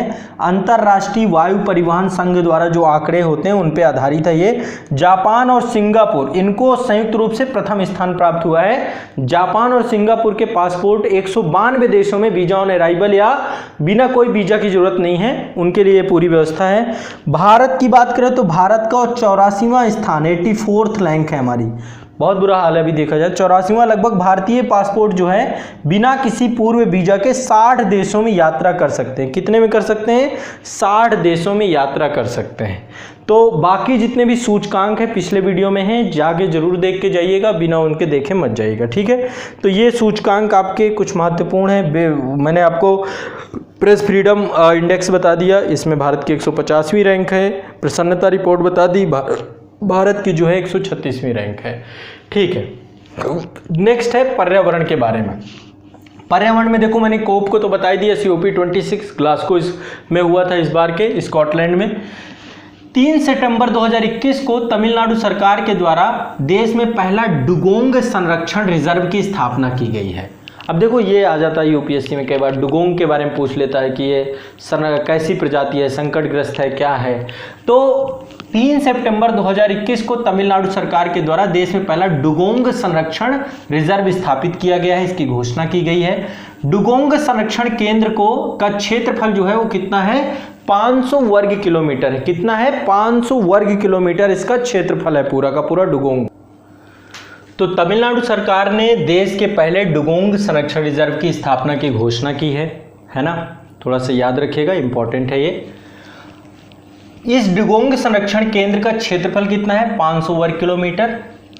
एक जगह है जिसका नाम है आदिरामपट्टिनम से लेकर के अमानीपट्टिनम तक जो है, यानी पाक की खाड़ी से लेकर मन्नार की खाड़ी के मरीन क्षेत्र में ये विस्तारित है। पूरा जगह आपका आदिरामपट्टिनम से लेकर अनामीरामपट्टिनम है, तो पाक की खाड़ी और मन्नार की खाड़ी क्षेत्र में विस्तारित है। भारतीय वन्यजीव संस्थान के अनुसार डुगोंग भारत में मन्नार की खाड़ी, पाक की खाड़ी, कच्छ की खाड़ी और अंडमान निकोबार द्वीप समूह में पाए जाते हैं, वहां पे सागर में पाए जाते हैं। डुगोंग एक अंतर्राष्ट्रीय प्राकृतिक संरक्षण संघ द्वारा जारी की जाने वाली लाल सूची में, रेड डेटा लिस्ट में सुभोध्य श्रेणी में आता है। सुभेद्य श्रेणी यानी कि अभी संकटग्रस्त नहीं है ना, तो सुभेद्य श्रेणी के अंतर्गत इसको रखा गया है। यहाँ पे डुगोंग एक स्तनपायी जलीय जीव है जो कि समुद्री गाय के रूप में भी जाना जाता है, इसको समुद्री गाय भी कहा जाता है। प्रतिवर्ष डुगोंग दिवस जो है 28 मई को मनाया जाता है, तो विश्व डुगोंग दिवस 28 मई को मनाया जाता है। तो समुद्री जीव के तौर पे है ये, समुद्री गाय भी से कहा जाता है, एक स्तनपायी जलीय जीव के तौर पे डुगोंग पाया जाता है। ठीक है, तो ध्यान रखिएगा एक सुभेद्य श्रेणी में इसको रखा गया है। ठीक है, अगला है आपका, ये मैंने COP26 के बारे में आपको बता दिया। स्कॉटलैंड UK ग्लासगो में इसका जो है आयोजन हुआ था। भारत ने इसमें पंचामृत की बात की है और पंचामृत में 5 जो है लक्ष्य मैंने आपको बता दिए। अब इसके बाद जो है हम चर्चा करेंगे चर्चित व्यक्तित्व कौन कौन से हैं। इसके बाद हम यूपी स्पेशल के बारे में देखेंगे, कुछ यूपी स्पेशल है लेकिन उसके पहले चर्चित जो व्यक्तित्व है। सबसे पहले डॉक्टर सुमन बेरी जी। सुमन बेरी जी प्रसिद्ध अर्थशास्त्री हैं, नीति आयोग के उपाध्यक्ष बनाए गए हैं। ठीक है, तो ध्यान रखिएगा डॉक्टर राजीव कुमार जी का इन्होंने स्थान लिया है। डॉक्टर सुमन बेरी अर्थशास्त्री हैं, नीति आयोग के उपाध्यक्ष बनाए गए हैं। 4 मई 2022 को ही बनाए गए हैं, तो ध्यान रखिएगा इंपॉर्टेंट है। डॉक्टर सुमन बेरी जी नीति आयोग के उपाध्यक्ष। राजीव कुमार ये नए निर्वाचन आयुक्त बने हैं। ठीक है, नए निर्वाचन आयुक्त बने हैं, ये 15 मई 2022 को इन्होंने पदभार संभाला है अपना। राजीव कुमार जी नए निर्वाचन आयुक्त बने हैं। इसके बाद जनरल मनोज सी पांडे, इनके बारे में आपको पता होगा, थल सेना अध्यक्ष बनाए गए हैं। जनरल मनोज सी पांडे ये आपके भारतीय नए थल सेना अध्यक्ष है। जनरल मनोज सी पांडे नए भारतीय थल सेना अध्यक्ष। पंडित शिव कुमार शर्मा जी ये विख्यात संतूर वादक थे, दिल का दौरा हार्ट अटैक के कारण से इनका निधन हो गया। तो पंडित शिव कुमार शर्मा किससे जुड़े हुए हैं? संतूर वादक थे। ठीक है, विनय मोहन कात्रा ये नए विदेश सचिव हैं। ठीक है, 1 मई 2022 को ये विदेश सचिव बने विनय मोहन क्वात्रा। इसके बाद नेक्स्ट है सतीश महाना। सतीश महाना के बारे में आपको पता हो 18वीं विधानसभा के अध्यक्ष निर्वाचित किए गए हैं। उत्तर प्रदेश में चुनाव हुआ था, है ना, चुनाव के बाद 18वीं नई विधानसभा बनी थी, तो उसके जो विधानसभा अध्यक्ष बनाए गए वो सतीश महाना जी बनाए गए। यूपी वाले याद कर लें, सतीश महाना जी को 18वीं विधानसभा के अध्यक्ष के तौर पर बनाया गया 29 मार्च 2022 को। इसके बाद बिरजू महाराज जी के बारे में आपको पता होगा। ठीक है, बिरजू महाराज जी ये प्रसिद्ध कथक नर्तक थे, इनका निधन हो गया अभी। ठीक है, कथक के बारे में आप जानते हैं उत्तर प्रदेश का शास्त्रीय नृत्य है ये। ठीक है, तो बिरजू महाराज जी जो है बहुत प्रसिद्ध कथक नर्तक थे, इनका 17 जनवरी 2022 को निधन हो गया। इसके बाद डॉक्टर एस सोमनाथ ये प्रसिद्ध रॉकेट वैज्ञानिक हैं और इनको जो है इसरो का चीफ बनाया गया, इसरो के अध्यक्ष बनाए गए डॉक्टर एस सोमनाथ। तो प्रसिद्ध रॉकेट वैज्ञानिक एस सोमनाथ जी को भारतीय अंतरिक्ष अनुसंधान संगठन इसरो का अध्यक्ष बनाया गया। ठीक है, 14 जनवरी 2022 को। नेक्स्ट है अजय कुमार सूद। अजय कुमार सूद प्रसिद्ध भौतिकविद है और ये भारत सरकार के नए प्रमुख वैज्ञानिक सलाहकार बनाए गए हैं। तो भारत के नए वैज्ञानिक सलाहकार कौन है? अजय कुमार सूद। ठीक है, जनरल बिपिन रावत जी के बारे में आप जानते हैं, ये चीफ ऑफ डिफेंस थे, पहले भारत के थल सेना अध्यक्ष रहे, फिर इसके बाद चीफ ऑफ डिफेंस बनाए गए। भारत के पहले चीफ ऑफ डिफेंस थे, CDS थे। तमिलनाडु में कुन्नूर के निकट हेलीकॉप्टर दुर्घटना हुई और इनका निधन हो गया 8 दिसंबर 2021 को ये घटना हुई थी। ठीक है, नेक्स्ट है मन्नू भंडारी जी। मन्नू भंडारी जी प्रसिद्ध लेखिका हैं, कलाकार हैं। इनका उपन्यास है महाभोज और आपका बंटी, ये प्रसिद्ध उपन्यास हैं, इनका भी निधन हो गया। तो मन्नू भंडारी जी प्रसिद्ध लेखिका एवं कलाकार थी, इनके उपन्यास महाभोज और आपका बंटी थे, इनका भी निधन हो गया। इसके बाद नेक्स्ट है डॉक्टर मनोज सोनी, इनको UPSC का अध्यक्ष बनाया गया है। 5 अप्रैल 2022 को ये नए अध्यक्ष बने doctor Manoj Soni ji. Doctor Manoj Soni ji UPSC के नए अध्यक्ष बने। ठीक है, जब मैंने अभी आपको बताया था क्या नाम था, सतीश महाना, ये 8वीं विधानसभा के अध्यक्ष निर्वाचित हुए। 18वीं उत्तर प्रदेश की 18वीं विधानसभा के अध्यक्ष निर्वाचित किए गए।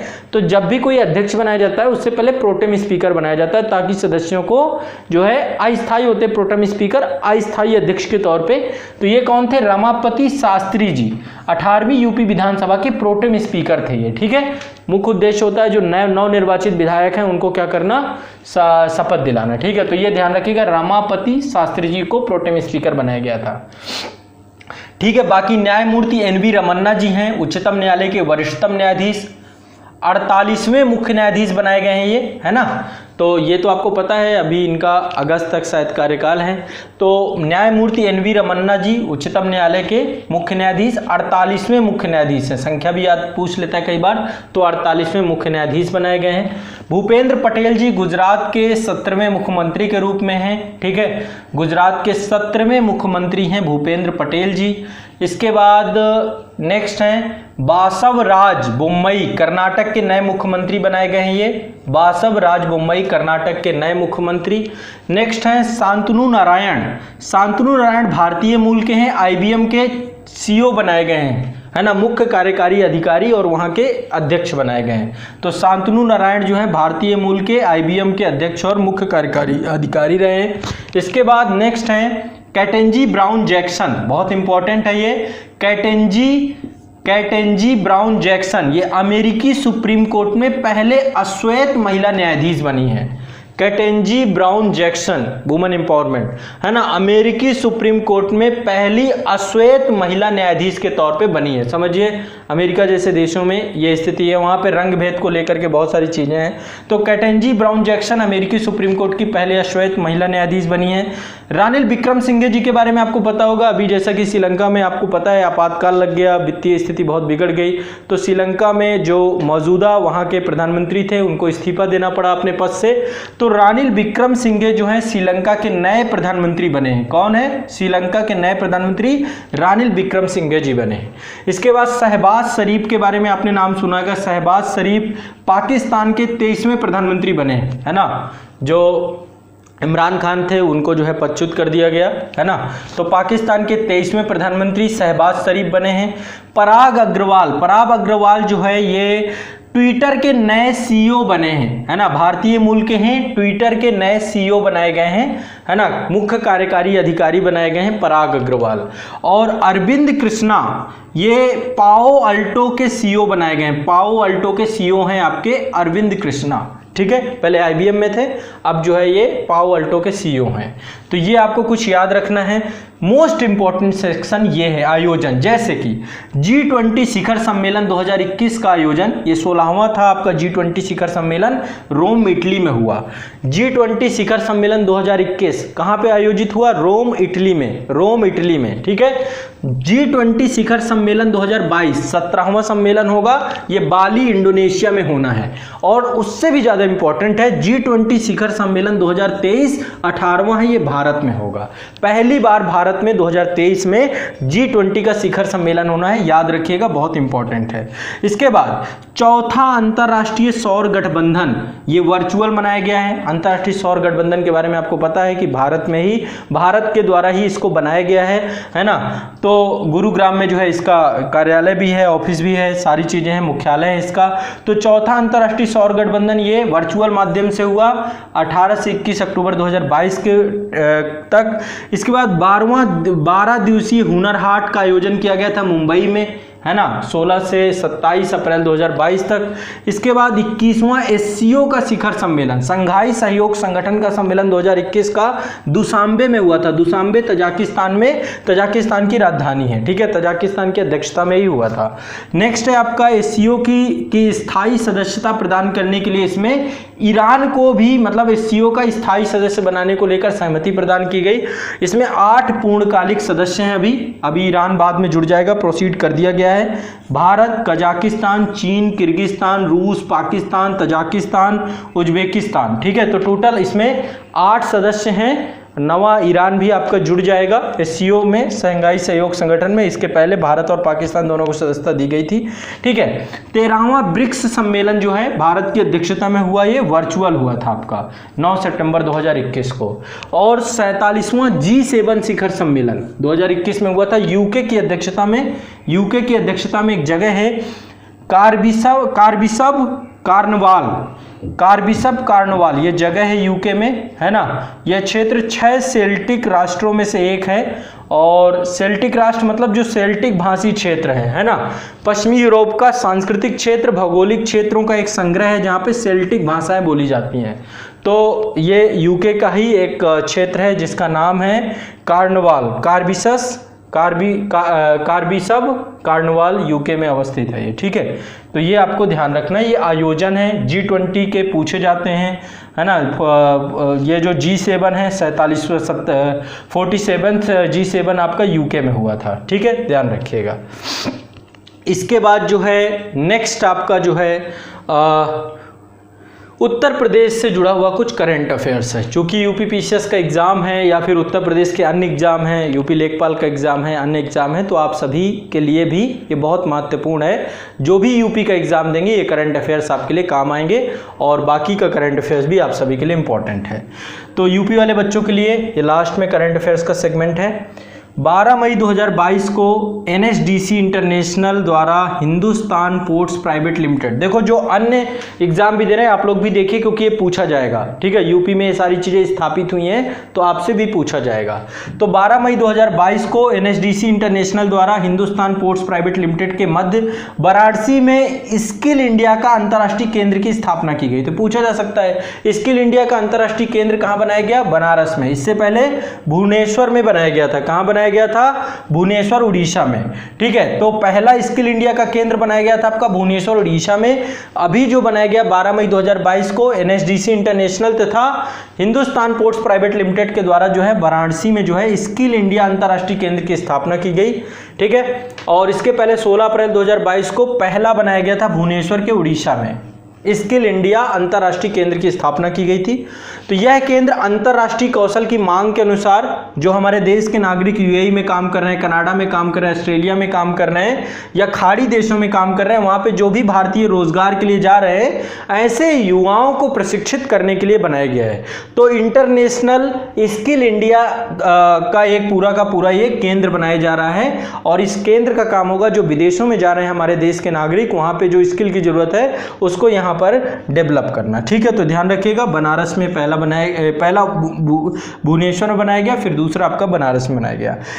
उत्तर प्रदेश सरकार के द्वारा एक पोर्टल चालू किया गया जिसका नाम है ई पेंशन पोर्टल। क्या नाम है? ई पेंशन पोर्टल। 1 मई 2022 को अंतर्राष्ट्रीय मजदूर दिवस के अवसर पर मुख्यमंत्री योगी आदित्यनाथ जी के द्वारा सेवानिवृत्त सरकारी कर्मचारी जो हैं उनके लिए पेंशन को पारदर्शिता और परेशानी मुक्त बनाने के लिए ई पेंशन पोर्टल का प्रारंभ किया गया है, ठीक है, ध्यान रखिएगा। तो आमतौर पर जो सरकारी कर्मचारी हैं उनकी पेंशन आसानी से पहुँच पाए उनके पास, तो एक डिजिटल प्लेटफॉर्म ये आपका बनाया गया है ई पेंशन पोर्टल, ठीक है, ध्यान रखिएगा। नेक्स्ट है बुंदेलखंड एक्सप्रेसवे। देखो 3 एक्सप्रेसवे इस समय बहुत इंपॉर्टेंट है। पहला बुंदेलखंड एक्सप्रेसवे है, दूसरा पूर्वांचल एक्सप्रेसवे है और तीसरा गंगा एक्सप्रेसवे है। सभी को जानना चाहिए, सभी बच्चों को, बहुत इंपॉर्टेंट है, ध्यान रखिएगा। पहला है बुंदेलखंड एक्सप्रेसवे। तो 30 अप्रैल 2022 को उत्तर प्रदेश सरकार के द्वारा यह घोषणा की गई कि बुंदेलखंड एक्सप्रेसवे का उद्घाटन जो है जून 2022 में होगा। अभी उद्घाटन होने वाला है इसका, फिर इसके बाद ये बनना प्रारंभ हो जाएगा। तो जून 2022 में इसका उद्घाटन होगा। इसका निर्माण जो है बुंदेलखंड क्षेत्र में आगरा लखनऊ एक्सप्रेसवेज और यमुना एक्सप्रेसवेज के माध्यम से इसको जोड़ दिया जाएगा। मतलब कि जो आप देखेंगे ग्रेटर नोएडा परी चौक से प्रारंभ होता है यमुना एक्सप्रेसवे और इसके बाद आगरा से स्टार्ट हो जाता है आगरा लखनऊ एक्सप्रेसवे। उसी को आगे जो है वहीं से आपका जो है बुंदेलखंड एक्सप्रेसवे इटावा से जोड़ा जाएगा ये, ठीक है। देख लीजिए इसके आगे कौन कौन से कहां से स्टार्ट हो रहा है ये। तो ये आपका एक तरीके से उत्तर प्रदेश में यातायात को सुगम बनाने के लिए, ट्रांसपोर्टेशन सर्विस को बेहतर करने के लिए एक बहुत बड़ा जो है एक्सप्रेस परियोजना है और इसकी जो कुल लंबाई है वो लगभग आपकी 396 किलोमीटर है। कुल लंबाई 396 किलोमीटर, 7,766 करोड़ रुपए की लागत से बन रहा है। प्रारंभ इसका चित्रकूट से होता है, वहीं पे एक जगह भरतकूप चित्रकूट के निकट जो है ये आपका जो है प्रारंभ होता है, इसका स्टार्टिंग होता है। और कुदरैल एक जगह है इटावा में समाप्त हो जाता है। फिर इटावा के बाद आपका लखनऊ आगरा एक्सप्रेसवे वहां से जुड़ जाता है, ठीक है। तो इससे क्या होगा, बहुत आसानी से उत्तर प्रदेश के पूर्वांचल क्षेत्र से जुड़ जाएगा पूरा क्षेत्र। इसको किससे जोड़ा जा रहा है? चित्रकूट से, बांदा से, हमीरपुर से इसको जो है पूरा जोड़ा जा रहा है। चित्रकूट, बांदा, हमीरपुर, महोबा, जालौन, औरैया, इटावा, ये सारे जिले इसमें जुड़ जाएंगे, ठीक है। चित्रकूट, बांदा, हमीरपुर, महोबा, जालौन, औरैया, इटावा जुड़ जाएंगे, ठीक। तो ये है आपका बुंदेलखंड एक्सप्रेसवे, इस महीने इसका उद्घाटन होगा। नेक्स्ट है आपका पूर्वांचल एक्सप्रेसवे। पूर्वांचल एक्सप्रेसवे आपका चलने लग गया, अभी भारत का सबसे बड़ा एक्सप्रेसवे है, अभी बन जाएगा। इसके बाद गंगा एक्सप्रेसवे बनने के बाद ये सबसे बड़ा नहीं रह जाएगा, लेकिन अभी गंगा एक्सप्रेसवे बना नहीं है। पूर्वांचल एक्सप्रेस आपका चलने लग गया है, ठीक है। तो 16 नवंबर 2021 को प्रधानमंत्री नरेंद्र मोदी जी के द्वारा एक जगह है करवल खीरी, करवल खीरी आपका सुल्तानपुर में पड़ता है, वहां पर पूर्वांचल एक्सप्रेसवे का उद्घाटन किया गया, ठीक है। इसकी कुल लंबाई कितनी है? 341 किलोमीटर, यानी देश का सबसे लंबा एक्सप्रेसवे परिचालित है जो अभी है ना, अभी बनने वाले तो बहुत सारे जब बन जाएंगे तो फिर ये तो 341 किलोमीटर देश का सबसे लंबा एक्सप्रेसवे है जो परिचालित है।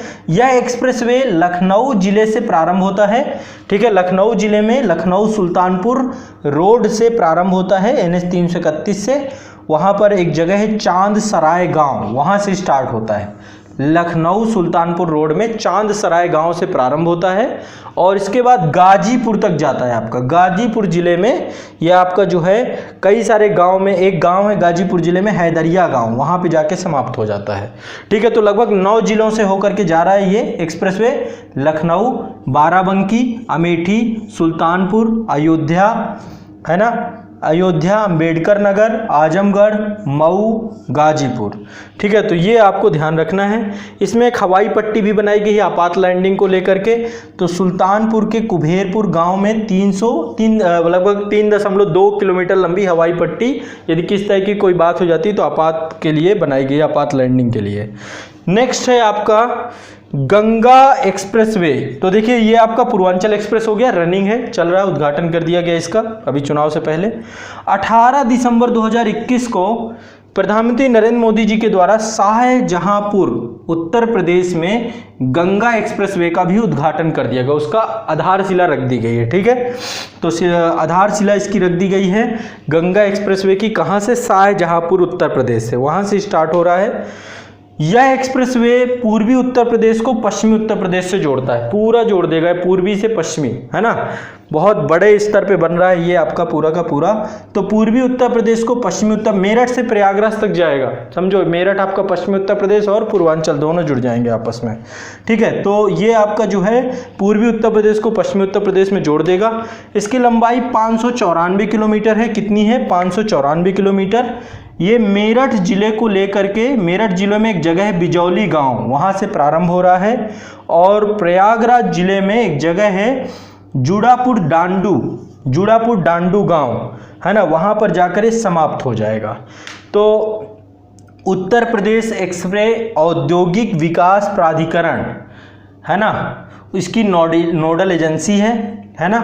और ये जो है आपका मेरठ, हापुड़, बुलंदशहर, अमरोहा, संभल, बदायूं, शाहजहांपुर, हरदोई, उन्नाव, रायबरेली, प्रतापगढ़ और प्रयागराज जिलों से जुड़ जाएगा। 12 जिले हैं इसमें टोटल। तो अब आप देखिए यहाँ पे पूर्वांचल एक्सप्रेसवे जो आपका था ये टोटल जो है 9 जिलों से होकर के जाता था, लगभग इसकी 341 किलोमीटर टोटल लंबाई थी। और वहीं जो आपका ये गंगा एक्सप्रेसवे है इसकी टोटल लंबाई जो है 594 किलोमीटर है। तो जब ये आपका परिचालित हो जाएगा तो ये सबसे बड़ा हो जाएगा भारत का। तो ये जो है आपके एक्सप्रेसवे से जुड़ी हुई बातें हैं। इसके बाद उत्तर प्रदेश को कुछ अवार्ड मिले हैं। अभी आपका एक स्मार्ट सिटी अवार्ड मिला है। 18 से 20 अप्रैल 2022 को सूरत गुजरात में स्मार्ट सिटी और स्मार्ट शहरीकरण सम्मेलन जो है सूरत में जो है ये Surat smart city corporation development limited के सहयोग से प्रारंभ किया गया था। ठीक है, इसमें जो है इस सम्मेलन में इंडिया स्मार्ट सिटी अवार्ड प्रतियोगिता 2020 जो है हुई थी, उसमें उत्तर प्रदेश को प्रथम स्थान मिला है। इंडिया स्मार्ट सिटी अवार्ड प्रतियोगिता 2020 में उत्तर प्रदेश को प्रथम स्थान मिला है, ध्यान रखिएगा इस चीज को। ठीक है, सर्वश्रेष्ठ राज्य का दर्जा मिला है।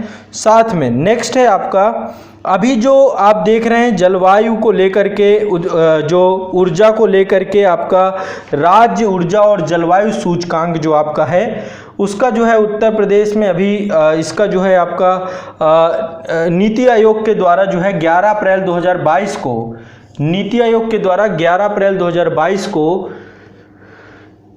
राज्य ऊर्जा और जलवायु सूचकांक ये आप इसका शुभारंभ किया गया था। इसमें उत्तर प्रदेश को 13वां स्थान प्राप्त है ना। तो ये जो है आपका कुछ महत्वपूर्ण करंट अफेयर्स आपके थे। इसके पहले वाला जो वीडियो है उसमें कंप्लीट इकोनॉमिक सर्वे है, बजट है, प्रमुख सूचकांक है, प्रमुख खेल है, प्रमुख पुरस्कार है, वो सारी चीज़ें वहाँ पे कवर हैं। जो अभी अपडेटेड हुई हैं चीज़ें वो सारी इस पूरे वीडियो में सम्मिलित थी। मैंने आपको राष्ट्रीय परिदृश्य के बारे में बताया, अंतर्राष्ट्रीय परिदृश्य बताया, आर्थिक परिदृश्य में जो चीज़ें अपडेट हुई थी बता दी, विज्ञान एवं प्रौद्योगिकी में बता दी, कुछ सूचकांक अपडेट हुए थे, पर्यावरण के अंतर्गत चीज़ें और उत्तर प्रदेश परिदृश्य और प्रमुख चर्चित व्यक्ति और कुछ प्रमुख आयोजन, इन सभी विषयों पर आपसे एक विस्तार में चर्चा हो गई। तो ये रहा आपका करंट अफेयर्स का मास्टर वीडियो का अद्यतम और नवीनतम अंक। निश्चित तौर पे आप सभी इसको 1 से 2 बार देखिए। इसके बाद जो है करंट अफेयर्स की प्लेलिस्ट में इससे पहले वाला वीडियो और उसके पहले के 2-3 वीडियो देख करके ही एग्जाम हॉल पे जाएं। एक संपूर्ण सरकारी योजनाओं का भी वीडियो है, सेंसस का मास्टर वीडियो है, इंटायर वीडियो है, सारे समान अध्ययन और ये सारे सब्जेक्ट को आपके आसान बना देंगे। तो रिवीजन के लिए आप लोगों के लिए पूरा का पूरा बेहतर प्रयास हमारे द्वारा किया गया है। बाकी ऑनलाइन बैच के माध्यम से आप हमारे साथ जुड़ करके डिटेल में तैयारी कर सकते हैं और आप सभी को इस पूरे बोर्ड की जो इमेज है वो आज़ाद AS एकेडमी के एप्लीकेशन में मिल जाएगी। आप उसे डाउनलोड करके स्टडी मटेरियल सेक्शन में जा करके इमेज को देख सकते हैं। ठीक है, तो ये हमारे द्वारा करंट अफेयर्स मास्टर वीडियो का एक बेहतर प्रयास था। आगे भी आपके साथ जो है करंट अफेयर्स के मास्टर वीडियो आते रहेंगे। इसका अगला अंक भी आएगा, जल्द ही हम प्रयास करेंगे आपके एग्जाम से पहले आपके साथ जुड़े रहेंगे। आप सभी इस वीडियो को हर छात्र तक पहुंचाइए और यदि आप पहली बार इस संस्थान के इस वीडियो के माध्यम से जुड़े हैं तो एक बार इसको शेयर और सब्सक्राइब जरूर करिए। आप सभी का बहुत बहुत शुक्रिया, धन्यवाद। मास्टर वीडियो के नवीनतम अंक पे आगे आने वाले समय पे फिर से मुलाकात होगी। बहुत बहुत शुक्रिया, धन्यवाद।